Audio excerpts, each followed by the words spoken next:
Hello বন্ধুরা, good morning. এখন বাজছে 11:30। এখন সবে রান্নাবান্না শুরু হলো। আজকে আমি সারাদিন তোমাদের সাথে এই যা একটু 1-2 ঘন্টা যা কথা বলতে পারবো। তারপরে এখানে বড় বড় বক্স লাগিয়েছে, সেই বক্সের আওয়াজে আমি আর তোমাদের সাথে কোনো কথাই বলতে পারবো না। তোমরা দেখবে আমি ভয়েস দিয়ে দেবো। এখানে সব ঠাকুরগুলো আমি অল্প অল্প করে নেব, ঠাকুর দর্শন করবে তোমরা কালকে সবাই। এখানে কার্তিক লড়াই, আজকে কার্তিক পুজো, কালকে কার্তিক লড়াই।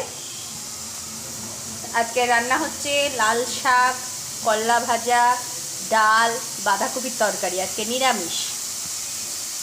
আমার আবার ঠাকুরের জোগাড় আছে, ভোগ ভাজতে হবে। ভোগটা ভেজে অঞ্জলি দিয়ে 3টের সময় ঠাকুরমশাই আসবে, দিয়ে আবার আমি উপোস করি না, এসে নিরামিষ ভাত খাবো। আমার তেমন শরীরটা ভালো নেই, সেই জন্য উপোস করি না আমি। ঠিক আছে বন্ধুরা, দেখতে থাকো। আমি আজকের ব্লগ শুরু এখান থেকে। খুব আওয়াজের মধ্যে আজকে পুরো ব্লগটাই তোমাদের আমাকে ভয়েস দিতে হবে, যতক্ষণ না আমাদের এখানে সব গঙ্গা স্নান গেল। তো এখন বক্সটা একটু বন্ধ আছে।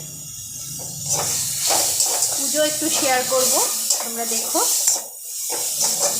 ঠিক আছে, রাখি এখন, পরে আসছি আবার।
হ্যালো বন্ধুরা, আমি তোমাদের সাথে একটু গুড নাইট বলতে এলাম।